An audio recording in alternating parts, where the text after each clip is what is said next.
Graças a Deus, irmãos.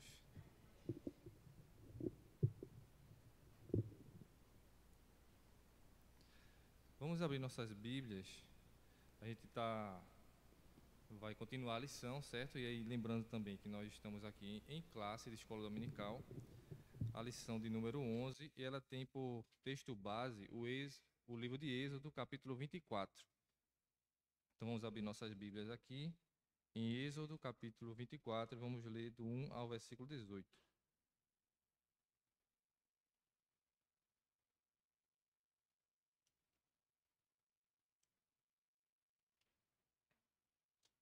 Diz assim a palavra do Senhor.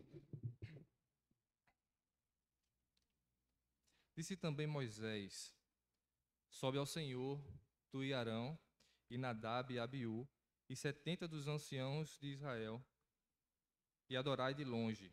Só Moisés chegará ao Senhor, os outros não se chegarão, nem o povo subirá com ele.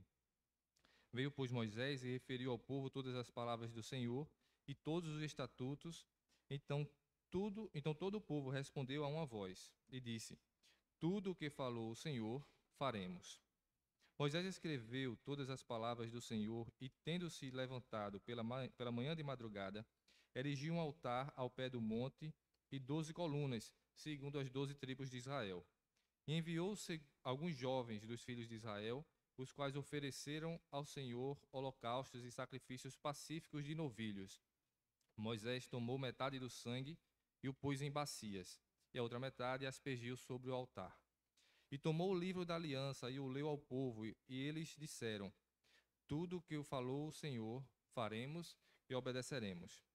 Então tomou Moisés aquele sangue, o aspergiu sobre o povo e disse: Eis aqui o sangue da aliança que o Senhor fez convosco a respeito de todas estas palavras. E subiram Moisés e Arão e Nadab e Abiú, e 70 dos anciãos de Israel, e viram o Senhor de Israel, sob cujos pés havia como pavimentação de pedra de safira, que se parecia com o céu na sua claridade. Ele não estendeu a mão sobre os escolhidos dos filhos de Israel, porém eles viram a Deus e comeram e beberam. Então disse o Senhor a Moisés: Sobe a mim ao monte e fica lá. Dar-te-ei as tábuas de pedra e a lei e os mandamentos que escrevi para ensinares. Levantou-se Moisés com Josué, seu servidor, subindo Moisés ao monte de Deus, disse aos anciãos: Esperai-nos aqui, até que voltemos voltemos a vós outros. Eis que Arão e Ur ficarão convosco. Eis que Arão e Ur ficam convosco. Quem tiver alguma questão se chegará a eles. Tendo Moisés subido, uma nuvem cobriu o monte, e a glória do Senhor pousou sobre o monte Sinai, e a nuvem o cobriu por 6 dias. Ao 7º dia, ao meio da nuvem, chamou o Senhor a Moisés. O aspecto da glória do Senhor era como um fogo consumidor no cimo do monte, aos olhos dos filhos de Israel. E Moisés, entrando pelo meio da nuvem, subiu ao monte, e lá permaneceu 40 dias e 40 noites. Vamos orar? Pai querido, Pai bondoso, teu povo aqui reunido, para ouvir a tua palavra, estudar teu santo livro, Senhor. Te pede humildemente, Senhor, que tu fales aos nossos corações. Nos auxilia, Senhor, nesse entendimento que tu sabes que não é digno nosso, mas ainda assim, pelos méritos de Cristo, nos foi dado. E isso, Senhor, é grato para nós. Nós te agradecemos, então, porque podemos ter esse livre acesso a Ti e também pelo Teu Santo Espírito que em nós habita e que nos ensina a Tua lei. Nos faz, então, compreender a Tua palavra, Senhor, para a honra e glória do Teu nome, unicamente. Em nome de Jesus, amém. Bom, como a gente já viu antes em classe, né? E vamos continuar assim, a gente vai ver que a gente chega nessa passagem de Moisés, quando ele sobe ao monte, ele vê, então, recebe todas essas instruções do Senhor, e aqui ele vai fazer tudo conforme o Senhor determinou. Quando a gente lê, principalmente essa parte aqui das leis, o Senhor quando fala com Moisés, tudo isso, que a gente está lendo em casa, né, às vezes se torna um pouco enfadonho, né, porque Deus diz tudo como tem que ser, e depois Moisés vai dizer tudo como tem que ser. E a Bíblia não se limita simplesmente a dizer Moisés disse tudo que Deus disse, do jeitinho que Deus disse. Ela vai dizer exatamente cada palavra do jeito que Deus falou a Moisés. Quando chega nas partes das construções, das medidas e tudo mais, é igualmente. Deus diz exatamente como vai ser, como tem que ser, o tamanho, a medida e as pessoas que vão fazer, e depois vai ser relatado a mesma coisa, só que agora Moisés dizendo ao povo. E aí, para a gente que está lendo, a gente pensa, poxa, poderia ter resumido, né? Dizia assim, e Moisés disse como Deus falou. Mas é importante, e perceba que a Bíblia ela é escrita para a gente, né? E a intenção dela é justamente nos fazer entender e compreender o que o Senhor quer nos comunicar. Então a palavra de Deus não tem que ser enfadonha para a gente, não, né? E ele quer mostrar justamente que não basta simplesmente dizer que ele repetiu as mesmas palavras do Senhor. Não, ele disse exatamente do mesmo jeito, com as mesmas pausas, as mesmas vírgulas, as mesmas medidas, as pessoas, toda a descrição é totalmente repetida. Aqui a gente vê também esse tipo de coisa, embora, claro, de forma muito resumida. Só para a gente se situar aqui, a gente já passou pelos 10 mandamentos, tá? O povo já saiu do Egito, já teve os 10 mandamentos, que está lá em Êxodo 20. Então, quando ele fala aqui em mandamentos, palavras que Moisés leu alguma coisa para eles, o que foi que ele leu? Foi isso que já foi dado, né? Essa primeira parte que foi dada a Moisés, e Moisés falou já ao povo. E tanto lá, se vocês lembrarem também, quando Moisés sobe a primeira vez, que vai ser dada as tábuas da aliança, que vai ser a primeira, né? As primeiras tábuas da lei. Por que primeira tábua? Porque Moisés vai quebrar essa, né? Com o bezerro de ouro que vai ser feito, Moisés vai se irar, vai quebrar essas tábuas. Que vai ser depois, isso daí, tá? Isso vai ser depois. Mas por enquanto, houve aquela primeira subida em que o povo já respondeu, já se apresentou ao Senhor dessa mesma maneira, praticamente, dividindo o monte onde Moisés subiu em estágios, né? E quais são os estágios? O pé do monte, onde todo o povo ficaria, o meio do monte, onde subiria Moisés e os anciãos de Israel, né? A liderança de Israel, e depois só Moisés. Essa mesma estrutura vai ser colocada aqui também. E tudo isso para comunicar essa obediência, esse processo que o Senhor disse de santificação que o povo deve ter. Então, o texto que a gente está lendo aqui é situado entre a primeira tábua e a segunda tábua. O povo ainda não fez o bezerro de ouro. Foi dada a primeira tábua com os 10 mandamentos, falou-se já algumas coisas, algumas leis, mas a partir daqui vai ser dado muito mais. Porque a partir de agora, dessa segunda vez que Moisés vai falar com o Senhor no monte, é quando ele vai dar toda a instrução do tabernáculo e das coisas que vão ter. Se vocês olharem só os titulozinhos do que tem na sua Bíblia, e, aliás, não se acostume a trazer sua Bíblia só porque tem no Data Show, né? Acompanhe aqui também. Você vai ver que começar a ser descrito o propiciatório, o candelabro, a mesa e todas as coisas, né, que vão ter no templo. Então aqui nós temos essa passagem. Perceba que existe a repetição de que o povo reafirma que Deus é o Senhor, né? Em 2 momentos, pelo menos, eles fazem isso. Tanto no versículo 3, né, estamos no capítulo 24, ele vai dizer, Moisés, primeiramente Deus fala a Moisés, Moisés vai falar ao povo, e o povo responde, diz, tudo que o Senhor falou, tudo que falou o Senhor faremos. E mais na frente, lá no versículo 7, novamente vai ser dito, ele vai, então, e tomou o livro da aliança. Qual é esse livro da aliança? É essa primeira tábua que foi escrita, tá? E o leu ao povo, e eles disseram, tudo o que falou o Senhor faremos e obedeceremos. Existe a repetição de coisas que ele já aconteceu antes. O povo já disse que obedeceria aquelas leis, mas precisa ser sempre reformulado, tá? Então vamos entrar mais propriamente dito na lição, porque na verdade, embora esteja tão distante, né, muito distante em tempo, em época, em cultura, podemos assim dizer, a gente vê que aqui estão os princípios de tudo que nós fazemos até hoje.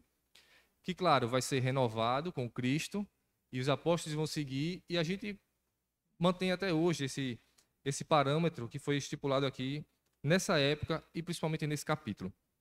Uma das coisas que já começa aqui na lição, ele vai falar sobre o sangue da aliança. Primeiro ele fala sobre essa separação dos 3 ambientes do monte, Como lembrando de tanto aqui como da outra vez, lá nas primeiras tábuas da aliança, até chegar em Êxodo 20, nós temos o monte sendo descrito, né, em partes, para como o povo deveria se apresentar.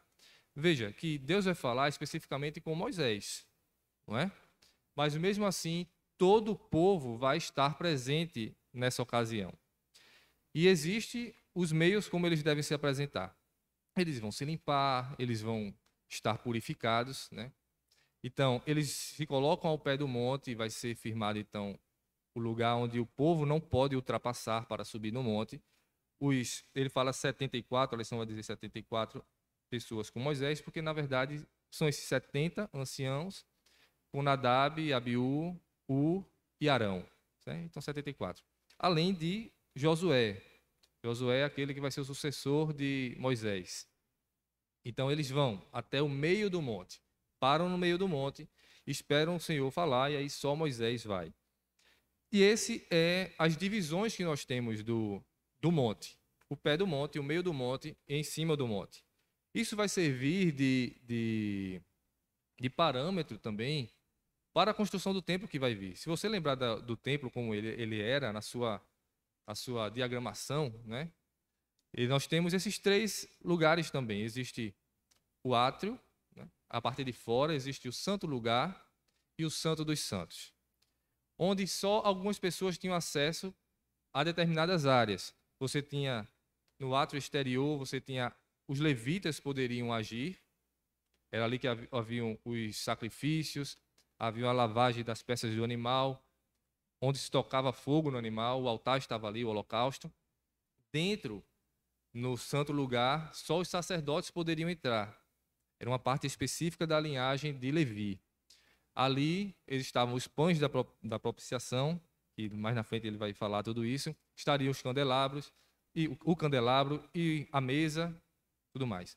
E no Santo dos Santos, apenas uma pessoa poderia entrar, que é o sumo sacerdote.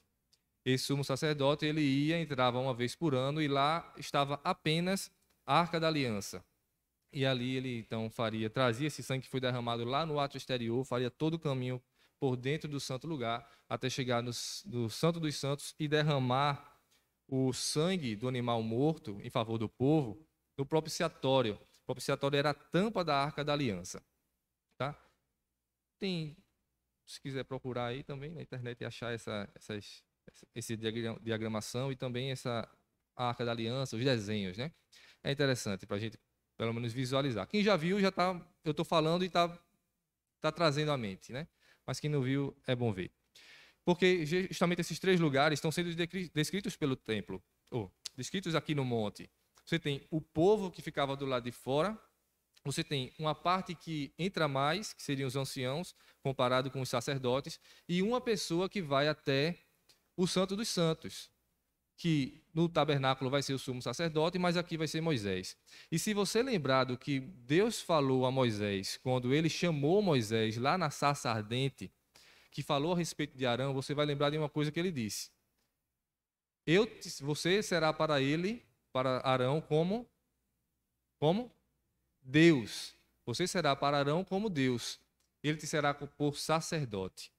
Ou seja, a figura aqui realmente é para mostrar que Moisés, sendo o mediador escolhido por Deus pelo povo, e também o próprio povo depois vai dizer, Moisés, fala tu com ele, senão a gente morre. O povo também elege Moisés, embora Deus já tenha escolhido Moisés para ser o mediador, ele escolhe. E aqui nesse monte, nesse tabernáculo que ainda não foi feito, mas prefigurado, ele está mostrando quem é que tem acesso a falar com Deus. Quem é? Moisés, que representa quem? O próprio Deus. Então, só quem pode falar com Deus é Deus. Só quem pode falar com Deus é Deus. E mais na frente, no tabernáculo, Moisés, claro, vai passar a época dele. E então vai ser mostrado que outra pessoa tem que representar esse Deus, embora seja uma figura humana, seja decadente, mas ainda assim ele precisa representar Deus em sua conduta, em seu modo de viver, no seu trabalho, na sua vestimenta. Por isso existe uma vestimenta toda especial para os sacerdotes, os levitas, e o sumo sacerdote em especial, porque só eles usavam aquela parte que chama de Urim Tumim, com as 12 pedrinhas que representavam, as pedras preciosas que representavam as 12 tribos de Israel. Ele, então, representava o próprio Deus, visto que ele viu essa figura aqui no monte, sendo Moisés, Moisés representando também o próprio Deus, porque ele era o único que tinha acesso a falar com Deus, ou seja, adentrar o Santo dos Santos, a morada do Senhor, estar falando com Deus face a face, como o próprio Deus vai dizer a respeito de Moisés mais na frente. Era isso que ele está sendo mostrado, tá? Então veja que esse monte, ele é o início do que vai vir como toda a história do povo de Israel a respeito do tabernáculo, a respeito da forma de adoração, onde só algumas pessoas tinham acesso a determinadas áreas e só uma pessoa também tem acesso ao Santo dos Santos, a estar de fato na presença do Senhor. Tal era a dificuldade de estar no Santo dos Santos, veja, para o sumo sacerdote que viria, né, depois de Moisés no templo, que ele só entrava uma vez por ano, ele se purificava totalmente e ele poderia, simplesmente por entrar lá de forma errada, de forma impura, ser fulminado na hora. Por isso havia uns guizos, né, que é como os sininhos na orla das vestes, para que as pessoas lá fora ouvissem que ele estava se mexendo lá dentro e estava vivo, né? Se não, porque senão ele morreria. E quem é que ia tirar o corpo de lá de dentro? Ninguém ia poder. Então, puxava o homem de fora com a cordinha. Veja como era esse grau de reverência que tem que ser, o grau de santidade que é exigido, né? A importância que tinha. E isso tudo representando esse Moisés que tem esse livre acesso, que a gente sabe que, em última, representa quem? Cristo, o próprio Cristo. Veja, só quem tem acesso a Deus é Deus. Cristo é o próprio Deus. Cristo, ele venceu a morte, por isso ele venceu a morte porque ele não tinha pecado algum, e por isso ele pode entrar no Santo dos Santos, no local da morada do Deus eterno, por seus próprios méritos, e sai de lá vivíssimo, né? Porque ele é o próprio Deus, ele não tem pecado algum. Então, por isso, tudo isso simboliza que apenas um pode entrar. Não é o sumo sacerdote, que vai vir de geração em geração, não é Moisés. Moisés também precisa se lavar. Moisés a gente sabe que pecou e por isso nem entrou na terra prometida. Mas Cristo pode. Cristo fez. Tudo isso representando que apenas há um mediador, apenas um eleito pelo próprio Deus. E é a ele que nós devemos ouvir, né? Não é Moisés, não são os sacerdotes levitas, nem o sumo sacerdote, que hoje já não são mais, né? Mas é Cristo. E a gente já parando para pensar na obra de Cristo, vamos já trazendo para a gente, tá? A gente pensando na obra de Cristo, a gente vê que na obra de Cristo, na sua morte, de tantas coisas que acontecem, terremoto, mortos se levantando, o sol escurecendo, uma coisa chama muita atenção, que é o véu sendo partido. E de onde esse véu parte também traz a informação. O véu parte de cima a baixo. Por que de cima a baixo? Porque de onde você faz a força, né, sai o rasgo. Estão acompanhando? Se você pensar em um tecido, duas pontas segurando, se um começar a romper, ele parte daqui. Mas se parte de cima, quem rompeu esse véu? O próprio Deus rompeu esse véu, né? Então, esse véu é rompido. Hebreus vai dizer que agora nós temos livre acesso a esse Santo dos Santos e por isso nós podemos falar com Deus face a face, por conta dessa obra de Cristo, essa obra redentora, que nos permite, então, sermos um reino de sacerdotes. E enquanto todo o povo antes não podia entrar no templo, e aqui, na época de Moisés, não podia nem pisar o pé do monte, se você trouxer para essa parte do monte, é como que nós agora subimos ao monte e falamos diretamente com Deus. Porque é isso que vai acontecer depois de Cristo. Cristo traz essa nova linguagem para a gente. Esse purificar-se, esse se lavar, esse se preparar para isso, tudo ocorreu na obra de Cristo. Cristo purificou os nossos pecados e por isso nós temos livre acesso a Ele. Ele como único mediador. Ele como estabelecedor dessa aliança. Então, essa é a primeira parte que a gente tem que ver. Que tudo que está sendo descrito aqui traz grande significado para a gente. É o início certo? É o início de toda a obra da redenção que mais tarde vai ser desvendado os olhos a respeito de Cristo. E aqui o povo já estava obedecendo. Se a gente olhar também, o que ele fala muito é sobre o sangue. Nós vimos que no versículo 4 é descrito que Moisés ele prepara o povo já disse que faria o que o Senhor falou. O versículo 4 diz assim: Moisés escreveu todas as palavras do Senhor e, tendo se levantado pela manhã de madrugada, erigiu um altar ao pé do monte e 12 colunas, segundo as 12 tribos de Israel. Ele vai então pegar esses sangues. Vou continuar, certo? O versículo 5. Enviou alguns jovens dos filhos de Israel, os quais ofereceram ao Senhor holocausto e sacrifícios pacíficos de novilhos. Só dando uma pausa, a gente está vendo que ele fez isso em 12, e já disse aqui o propósito, são as 12 tribos de Israel. O povo todo, a expiação do pecado de todo o povo estava sendo feita ali, ao pé do monte. Então, todo o povo de Deus, quando se reunia para essa cerimônia, eles estavam indo sendo purificados a respeito desse sangue. Purificado em que sentido, né? Quando a gente pensa no sangue, a gente pensa numa coisa suja, né? Até porque Moisés vai pegar esse sangue e vai aspergir com o povo. Ele vai pegar o sangue, molhar, né? E aspergir no povo, né? Vai jogar sangue na cabeça do povo. O que é que isso? Você pensa, isso aí não é limpo. Como é que purifica um negócio desse? Purifica porque é o sangue da aliança. E é justamente isso que Moisés vai dizer quando ele fala lá no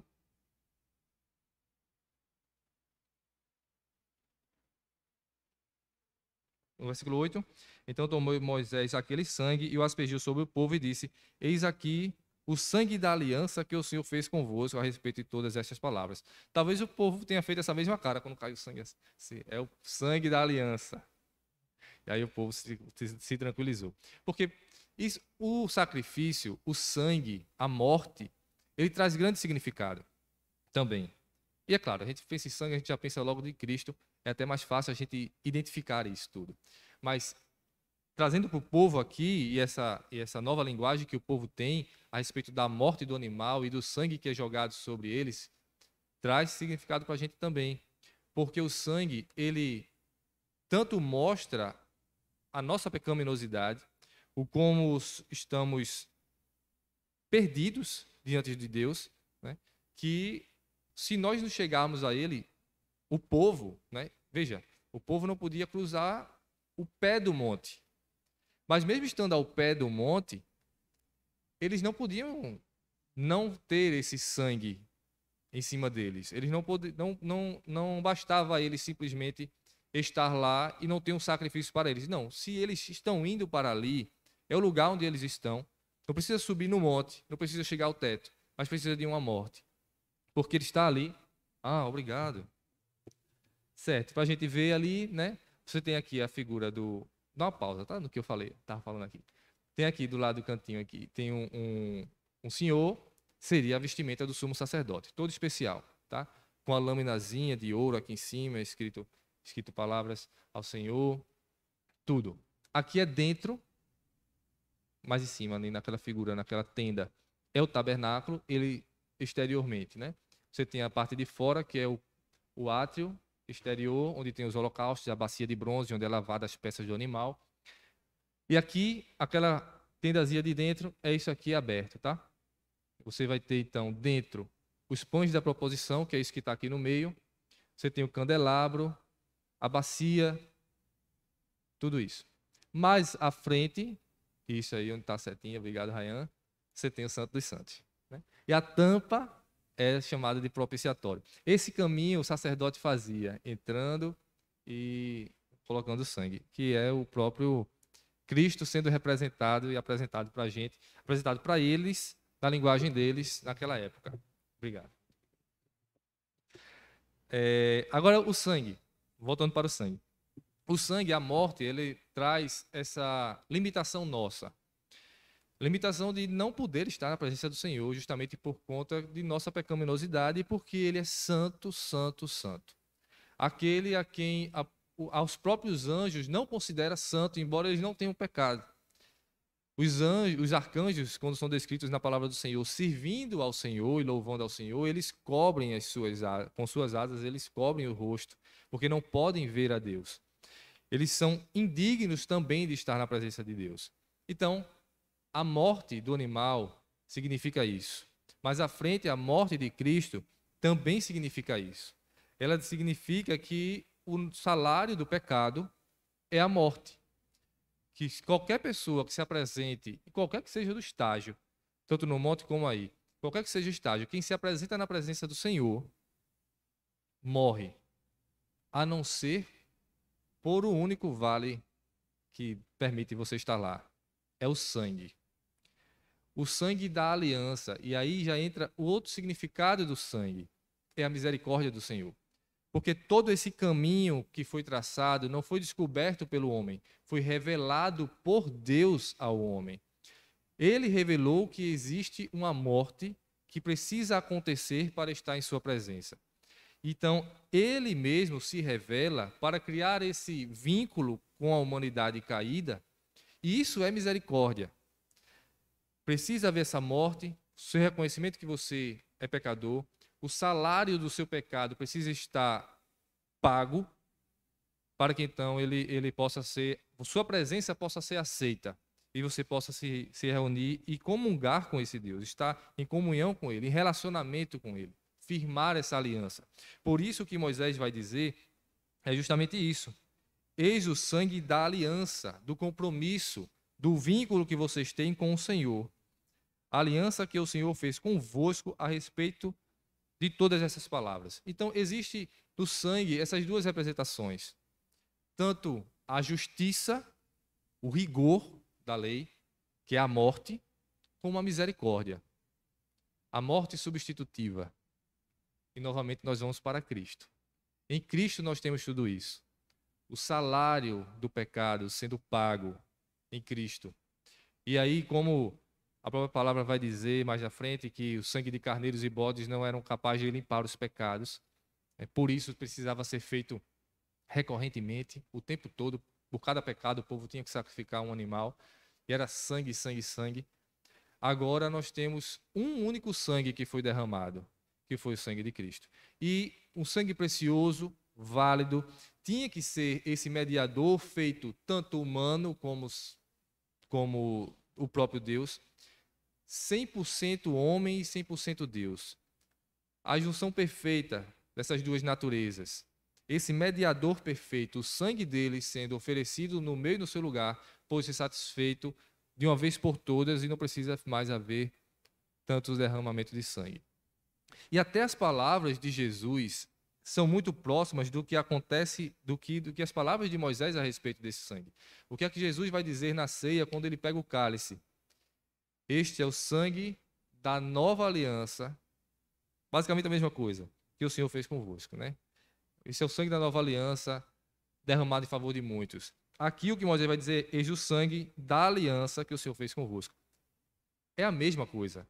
Jesus, quando ele cita aquilo, ele está citando para os seus discípulos que conhecem essa passagem, dizendo que é o mesmo sangue. Não o mesmo sangue literalmente, fisicamente, mas o mesmo sangue na sua representatividade. O sangue que era apresentado lá antes, no Velho Testamento, e era derramado tantas vezes, ele está sendo colocado aqui hoje e de forma perfeita. E este é o sangue da nova. Por que nova? Se desfez essa daqui, se desfez porque a gente está estudando esse livro ainda. A gente está estudando Moisés e o Velho Testamento. Porque não é a nova no sentido de que joga fora e pega uma totalmente zerada, né? Não, é uma nova no sentido de renovada. É a mesma aliança, agora renovada, repaginada, podemos dizer assim. Ela reconfigurada, porque aí, de fato, as coisas que nós tínhamos no Velho Testamento são válidas para a gente, por quê? Para a gente pegar esse mesmo princípio e a gente vai ver que ele é aplicado ainda hoje. Com caras diferentes, de modos diferentes, tudo isso é aplicado.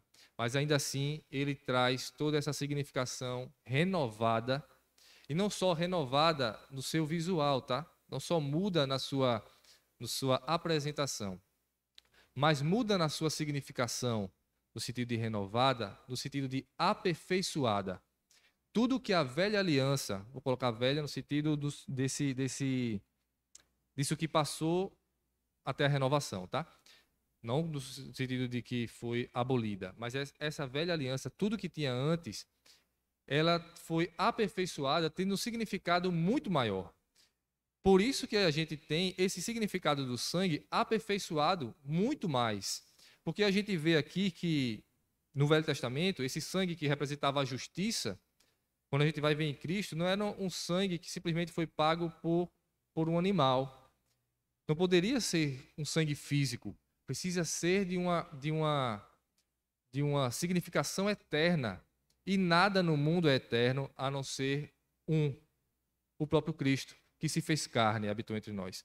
Ele sendo eterno, da essência do próprio Deus, esse sangue então alcança a significação eterna. Essa justiça que era válida fisicamente, porque se o povo botasse o pé no monte, eles eram fulminados na hora pelo próprio Deus. Se algum daqueles anciãos, por mais que eles fossem liderança de Israel, se eles não cumprissem o que Deus determinou, eles seriam fulminados também. Se Moisés não fizesse, ele também seria fulminado. E a gente sabe o rigor com que Moisés foi punido por não obedecer rigorosamente ao que o Senhor falou, né? Então, a gente vê que é uma morte física. Quando o povo mais na frente vai desobedecer, a morte é física. Mas agora esse sangue tendo significação eterna, a gente sabe que a morte não é mais física, mas é uma morte eterna. Então, Cristo não está nos livrando simplesmente de uma morte eventual, né? Toda morte não fica acontecendo. Não é uma morte simplesmente que acontece uma vez. É difícil encontrar a palavra.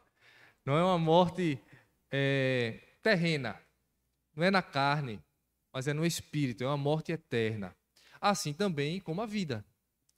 A vida que permanece por estar na presença de Deus não significa mais uma vida terrena, mas uma vida espiritual. E por um sangue ser eterno, vida eterna. O sangue de Cristo, ele nos limpa do pecado eternamente. Ele nos transporta da morte eterna para a vida eterna. E assim nós temos comunhão com Deus eternamente. Por isso, também, nós não temos medo de cair não no sentido de pecado, mas no sentido de perder a salvação. Por quê? Porque o sangue de Cristo, que é eterno, tem valor eterno, me dá vida eterna. Por isso, então, tantas passagens, mas principalmente aquela de Coríntios, nós gostamos de repetir bastante, dizer que nada nos separa do amor de Deus. Nada. Ele vai dizer a lista, né? Nem poderes, nem angústia, nada que aconteça aqui no físico, nem no plano espiritual. Não importa as intenções de Satanás. Não importa minha própria intenção, o meu próprio pecado. Isso não me afasta da salvação eterna. Porque o poder de Cristo é maior até que o meu pecado. É maior que o império das trevas. Ele nos resgata de lá. Então, o valor do sangue de Cristo é eterno e nada pode nos tirar desse valor, da sua salvação. Porque é aí que nós fomos salvos. Então, da mesma forma que nós temos a justiça, que agora tem significado eterno, temos também a misericórdia tendo valor eterno. Desde o início, quando nós vemos o próprio Cristo se fazendo carne, habitando na forma de servo, esvaziando-se de sua glória.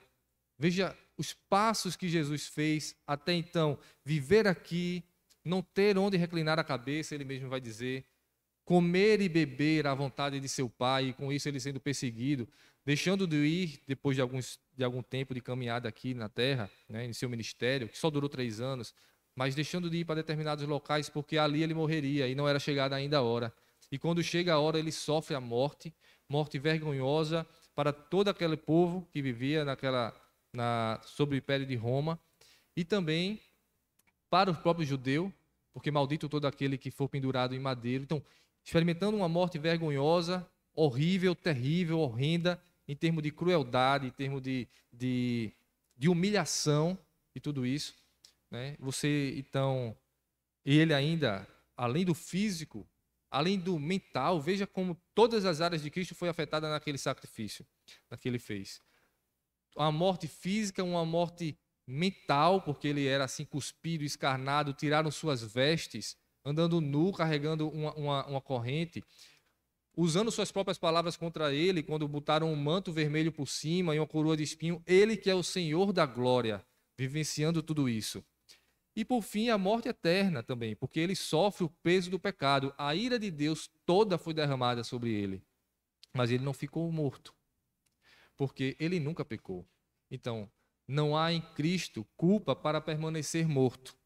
Ele então volta à vida, porque ele não é culpado.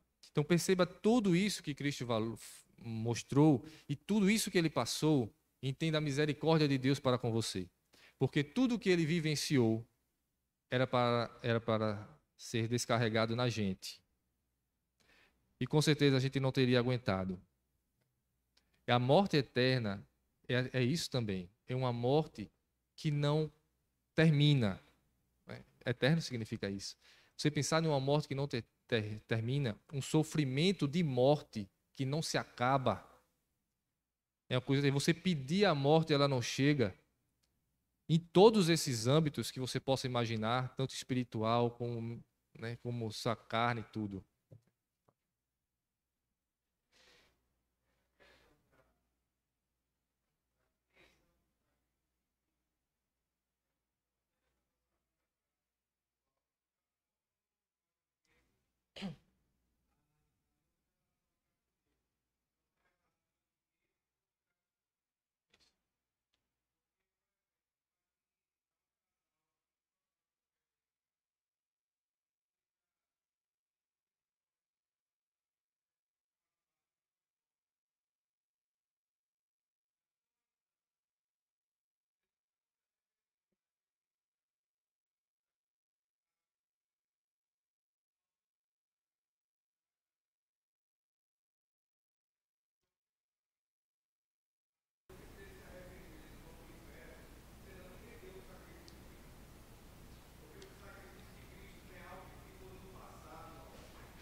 Isso, só para dizer para o pessoal que está em casa, né?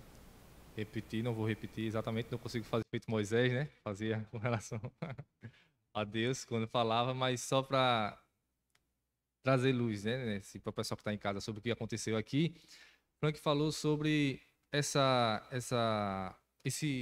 nova aliança que tem duração eterna, sobre o pecado que não é mais é, não é só o meu pecado do que passou, não é um sacrifício que fica só nas coisas do passado, porque de fato de antigamente, né, o do Velho Testamento era assim.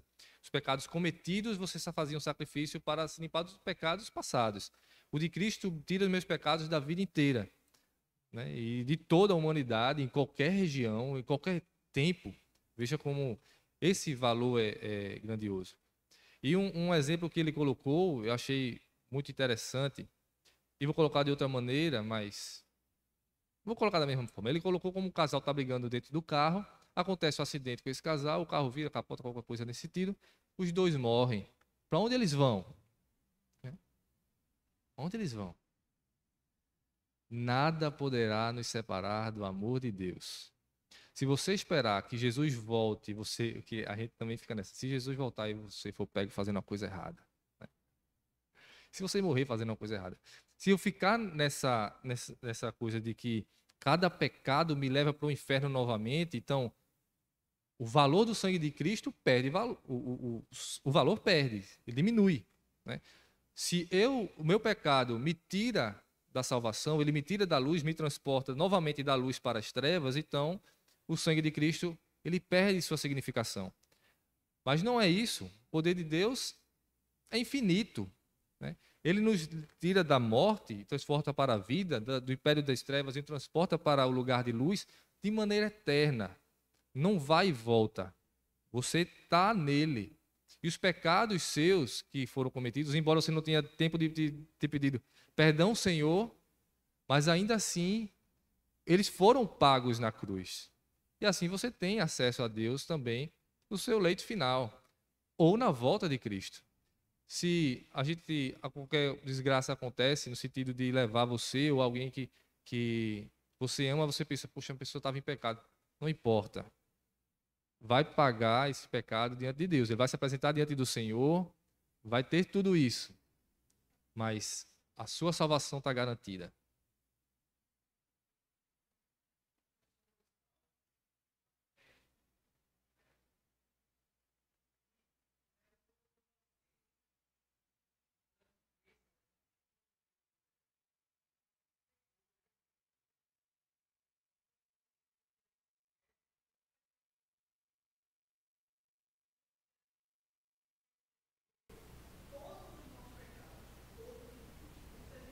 Exato. Verdade.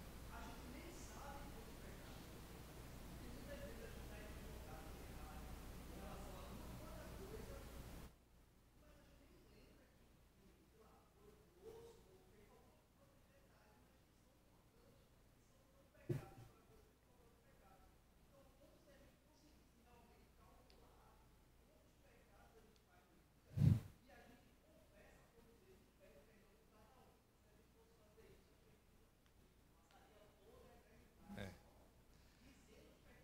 Esse era o problema de Lutero, né? Lutero tinha isso, de ele ficava em conflito porque cada pecado que ele cometia, ele dizia que tinha que confessar para pedir perdão. E isso trazia muito sofrimento a Lutero.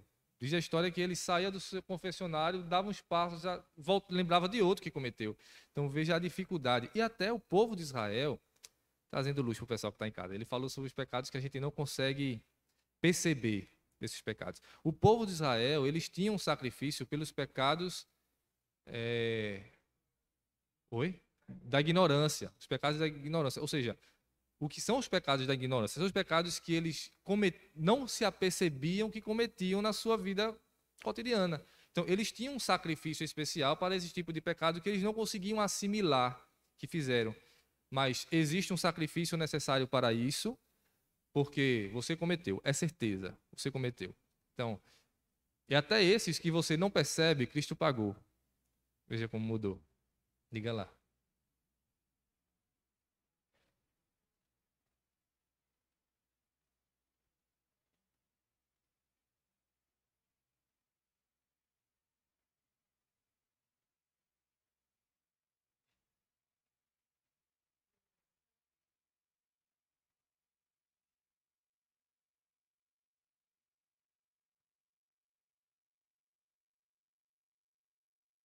Não tem paz. É difícil. Seu Marcos lembrou aqui das palavras de Cristo. A minha paz vos dou. Quando ele nos salvou, ele nos deixou a sua paz. E realmente, essa perturbação que tem em nosso íntimo de que cometi um pecado, tô no inferno, deve ser terrível. A paz vem justamente dessa verdade que brota das Escrituras, que o Senhor nos garante e que isso deve firmar em nosso coração, né? Vou prosseguir. Então veja quantas discussões boas a gente consegue ver, tirar desse texto que é deslocado em uma época muito antiga, né? Em Moisés ainda nem tinha tabernáculo, ainda nem tinha tudo isso estabelecido. Veja quantas lições a gente consegue ver do que traz significação para o povo de Israel e principalmente para nós. A gente vê com isso tudo, com o que é descrito no Êxodo 24, que existe a necessidade de um mediador. Esse mediador foi Cristo. A gente vê que existe uma necessidade de um sacrifício. Esse sacrifício foi Cristo. A gente vê a necessidade de um sacrifício do sangue derramado, do sangue aspergido, sendo jogado no povo, porque esse sangue foi derramado também sobre mim. E quando Deus nos vê, Ele nos vê marcados, sujos por esse sangue de Cristo que é espiritual. Então, o sangue de Cristo, tudo isso traz todo isso do passado, ele tem sua significação áurea, plena em Cristo. E tudo isso, e precisa a gente entender que existia a necessidade disso. Necessidade do sacrifício, necessidade do mediador, a necessidade da morte, do sangue. Se você percebeu aqui do sangue, no texto de Êxodo 24, vai ver que ele pegou o sangue desses sacrifícios e dividiu em duas metades. Uma metade foi a que ele jogou sobre o povo, e outra metade ele jogou sobre o altar, para a consagração daquilo ali. Porque é só pedra e é só madeira. Mas quando ele despeja o sangue, esse sangue agora da nova aliança, ele traz nova significação de consagração, de santificação, assim como o povo estava sendo santificado. E agora esse sacrifício que vai ser colocado ali sobre o altar pode ser aceito. O sangue derramado, né, não era o deles, daquelas pessoas, mas era o do animal que estava neles, foi derramado sobre o altar. Você traz aí, então, essa significação desse sangue como se o animal, de fato, é substituição deles mesmos. O sangue que estava neles estava no holocausto, no lugar onde faria o sacrifício, queimado, né? Queimado o sacrifício. Eu vou ler uma parte da lição aqui, tá? Que eu achei bem interessante, do jeito que está, eu vou ler ela como está. Está no primeiro ponto ainda. Tem muitos parágrafos para chegar nele, está no meio do parágrafo, os irmãos ouçam. O mesmo continua sendo verdadeiro ainda nos nossos dias. Como Israel, nós também estamos comprometidos a obedecer aos mandamentos do Senhor. No entanto, assim como Israel, não temos condições de obedecer de modo perfeito. Somos pecadores e transgressores da aliança. Por essa razão, o sangue não foi necessário apenas naquele período. O autor de Hebreus nos ensina que sem derramamento de sangue não há remissão. Ainda hoje, o fundamento do relacionamento entre Deus e o homem pecador é o sangue derramado. A grande questão é que nossos cultos não são caracterizados por oferecimento de sangue de novilhos e carneiros. Por que o nosso culto não é mais assim? Porque nós já tivemos o Cordeiro perfeito de Deus, tirou o pecado do mundo inteiro. Então, o sangue já foi derramado.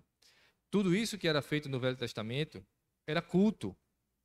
Esse sacrifício que eles levavam e pelos seus pecados, todo esse processo, era culto. O nosso culto funciona da mesma maneira. Veja que Moisés leu a palavra os 10 mandamentos que já tinha sido dado. Nós temos aqui a exposição da palavra. Temos esse se achegar a Deus, esse se livrar do pecado, que já foi feito o sacrifício por Cristo. E ainda assim a gente se avalia e reavalia a nossa condição e pede perdão porque a gente precisa reconhecer o nosso pecado. Embora eles já tenham sido pagos. Mas ainda assim, a gente precisa reconhecer, pedir perdão para tentar mudar. Esse é o processo de santificação.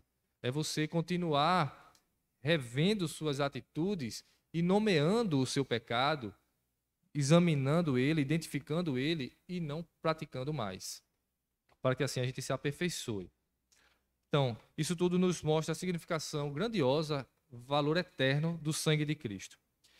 Mais à frente no texto, Êxodo 24, capítulo 9, versículo 9. Capítulo 24, versículo 9. Vai continuar dizendo assim, depois de Moisés ter dito, né? Eis aqui o sangue da aliança que o Senhor fez convosco a respeito de todas estas palavras. As palavras que ele leu, que eram as palavras das tábuas da aliança. E subiram Moisés e Arão, e Nadab e Abiú, e 70 dos anciãos de Israel. E viram o Deus de Israel, sob cujos pés havia uma como pavimentação de pedra de safira, que se parecia com o céu na sua claridade. Mostra aí a pedra de safira. Ele não estendeu a mão sobre os escolhidos dos filhos de Israel, porém eles viram a Deus e comeram e beberam. Veja que fantástica essa visão. Veja que fantástica essa visão. Eles começam a cumprir aquilo que o Senhor mandou fazer, né? Eles sobem até metade do monte, e os 70 anciãos ficam lá, então vai subir só Moisés.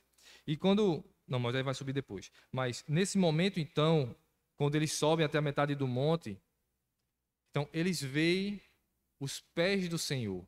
Uma pavimentação como se fosse um plano, né?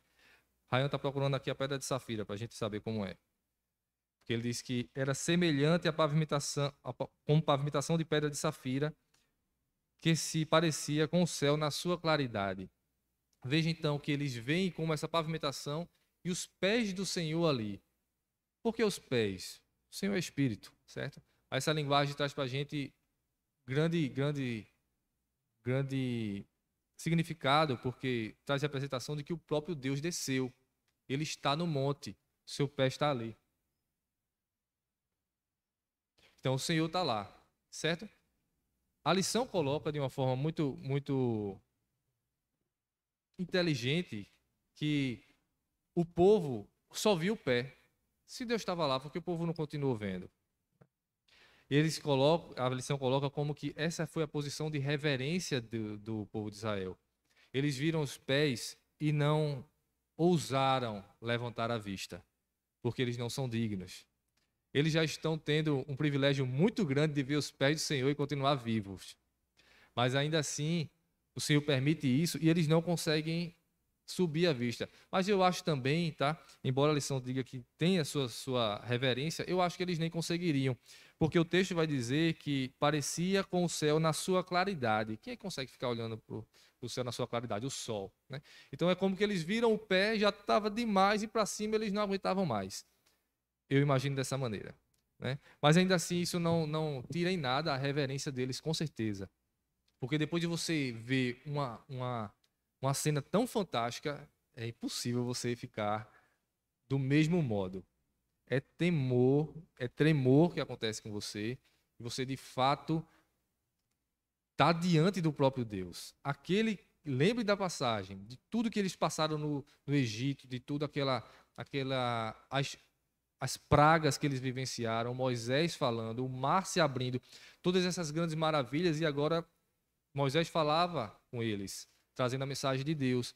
E agora eles veem os pés do Senhor, esse Deus chegando lá. Vocês estão agoniados com ele, né? Não fiquem não. Quando chegar, chegou. Estou vendo que todo mundo está olhando, até eu estou olhando porque vocês estão olhando. Mas quando chegar, a gente vê. Ele dá um sinal para mim. Certo? É só para mostrar como é a pedra de safira. Ela é azul. Só para dizer que ela é azul. Certo. Mas que é a semelhança do que eles viram, tá? Para a gente entender um pouco, trazer um pouco à luz do que eles viram. E o que é mais maravilhoso ainda, além dessa figura totalmente fantástica de ter visto os pés do Senhor, o próprio Deus descer para se relacionar com eles. E se você pensar nisso, é um momento terrível no sentido de aflição, né? De o que é que vai acontecer agora, o que é que a gente vai fazer. E aí o texto termina do versículo 11 dizendo: porém eles viram a Deus e comeram e beberam. Não é fantástico? Não é fantástico que eles tiveram esse momento de reverência, possivelmente se prostraram, mas não ficaram com o rosto em terra por muito tempo. Eles comeram e beberam na presença do Senhor. Um banquete, uma festa. Quando eu penso nisso aqui, eu vejo de fato uma festa, porque não tem como você estar em um momento tão de entusiasmo, de tamanha excitação, e fala de comer e beber, é festa. Eles entraram em festa com Deus, e Deus se manteve naquela festa. Veja a diferença das festas de hoje, né? Quando o crente se privar de tudo que é festa.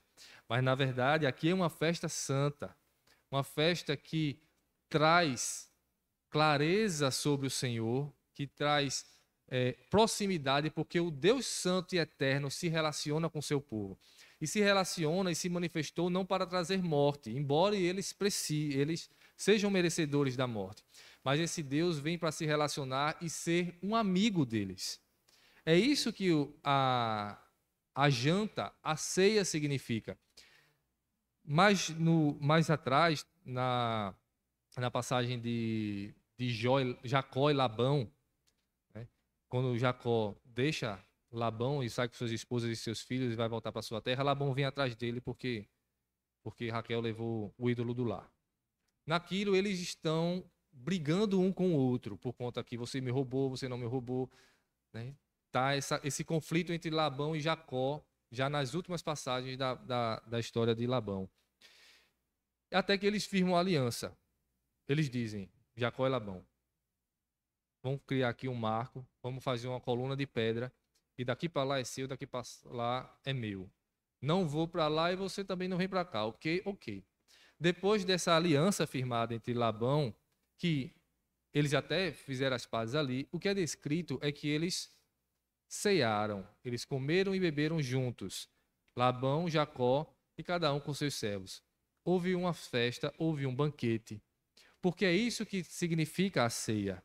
A ceia, o jantar, o comer e o beber, é um momento de paz. Lembrando lá de Jacó e Labão, eles estavam em conflito, mas quando entraram em acordo sobre uma aliança, eles selaram a aliança em festa, numa ceia. Porque isso traz a significação de que estamos acordados, está firmado, não existe rugas entre nós, não existe problemas mais entre nós, somos iguais. Agora traga isso para cá. Veja o próprio Deus trazendo essa significação para o ser humano. O próprio Deus dizendo, existe um conflito, existe uma briga, vocês não podem estar na minha presença e eu não posso chegar perto de vocês porque vocês vão morrer. Vocês são merecedores da morte. Existe esse conflito por conta do pecado que habita em vocês. Vocês são pecadores, vocês merecem a morte, de fato. É justo que vocês morram se chegar na minha presença. Mas o Senhor cria um meio, ele se revela, ele cria um meio, e então ele chega para depois de resolvido o conflito, ele vai entrar em aliança. Veja, o sangue da aliança que Moisés está dizendo. Ele entra então com a aliança com o seu povo, do conflito que existia, ele resolve esse conflito e agora há paz. Existe paz entre Deus e o seu povo.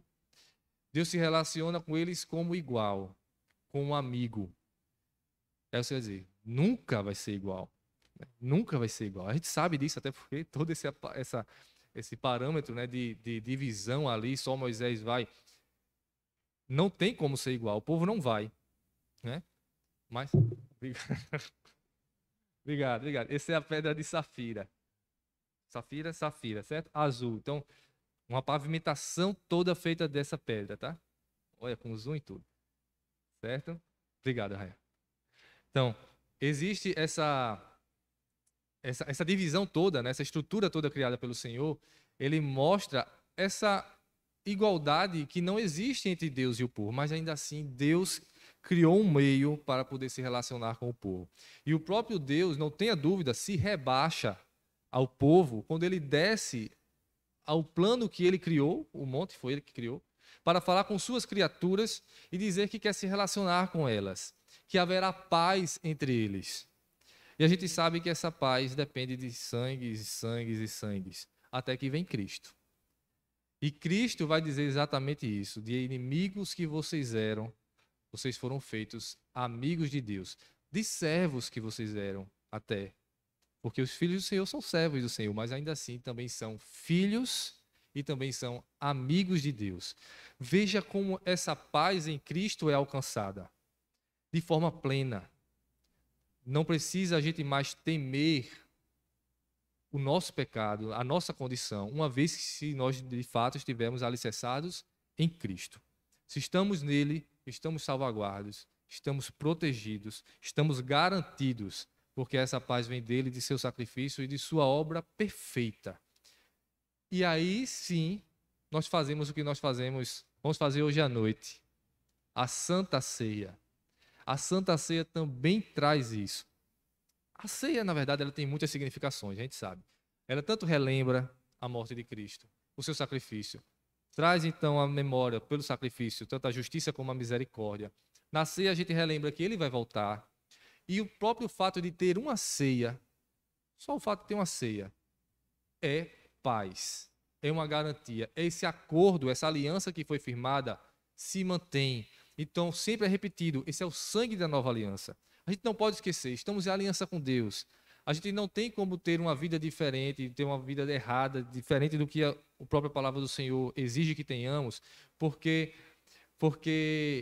essa aliança, esse compromisso que nós temos com Deus, nos exige uma vida diferente. E assim nós vivemos essa vida diferente, por estarmos em aliança com Ele. Então, toda essa ceia traz essa significação E ele promete na Santa Ceia também que vai voltar. E vai voltar e vai fazer o que quando voltar? Hã? Oi? Levar para o céu também e ceiar conosco novamente. O Senhor Jesus vai dizer: Eu não tomarei mais do fruto da videira até que eu venha. E aí eu tomarei de novo com vocês. Ceia é festa, é comunhão com Deus. Por isso nós chamamos de comunhão. Porque a comunhão com Deus, com o seu povo, nós comemos e bebemos juntos na presença de Deus. E aí está também o grande valor. Se a gente tivesse nesse tempo e a gente visse toda essa preparação, o pé do Senhor, o monte tremendo e fumegando, e Deus falando no trovão, talvez a nossa reverência fosse diferente, porque nós temeríamos de medo. Mas entendendo que Cristo é o próprio Deus, e é esse Deus encarnado, a gente não pode ter outra outro jeito de se aproximar do Senhor senão assim. Embora haja paz, precisa haver temor. Embora haja um firmar de compromisso, Deus é meu amigo, mas eu não me apresento de qualquer jeito. Eu chego para Ele com reverência, com temor, eu me preparo, eu o honro, porque Ele é digno de honra. Embora eu não o veja fisicamente como os discípulos viram, mas ainda assim eu me preparo, eu estou ali com Ele, sabendo que Ele está em nosso meio. Ele está na sua ceia, na sua santa ceia. E Ele edifica seu povo, santifica o seu povo por conta não de um pão e um suco de uva, mas porque eles, pelo que eles significam e seu valor espiritual após a consagração, ele edifica a sua igreja. Então, aqui nós também temos o princípio de tudo que vai ser muito maior com Cristo. A ceia do Senhor sendo expressa. Então, meus irmãos, com isso tudo nós vemos como nos chegar a Deus. Com essa lição nós entendemos que nesse capítulo tão pequeno, ele traz grandes verdades de coisas que existem na história da redenção até os dias de hoje. E nós vamos repetir isso até a volta de Cristo. Lembre-se disso sempre. Não fique lembrando de Moisés, do Monte Tabernáculo. Não, é uma nova aliança. Mas não esqueça de Cristo. Quando lê a Bíblia, seja estudando escola dominical, seja na sua casa, lembre-se disso. Ela quer lhe apresentar Cristo. O sangue de Cristo é perfeito. A morte é exigida porque nós não podemos estar diante de Cristo, porque Ele é o próprio Deus. Mas esse próprio Deus se fez carne e Ele é o mediador perfeito, então só há um mediador. Esse preço foi pago em Cristo. Ele é o próprio tabernáculo, Ele é o próprio sacrifício, Ele pagou o preço que estava a mim destinado. E eu tenho vida eterna, porque de Cristo tem vida eterna. Eu ressuscitarei no último dia, se eu morrer antes da sua volta, porque Ele ressuscitou primeiramente. Então, todos os poderes de Cristo foram herdados a mim, quando eu me aliei a Ele e criei com Ele uma aliança. Tudo o que o Senhor conquistou, nós herdamos, somos herdeiros com Ele, co-irmãos com Ele, do Pai que é Deus. Então, que o Senhor nos abençoe e nos faça ver a sua palavra e viver de conformidade com a aliança que Ele estabeleceu conosco, porque o temor e tremor, o respeito, a adoração que nós precisamos ter a Deus, precisamos tê-la do jeito certo. Não é como eu quero, como eu acho, é como Ele exige. E isso nos traz grande lição. Que o Senhor nos abençoe, meus irmãos.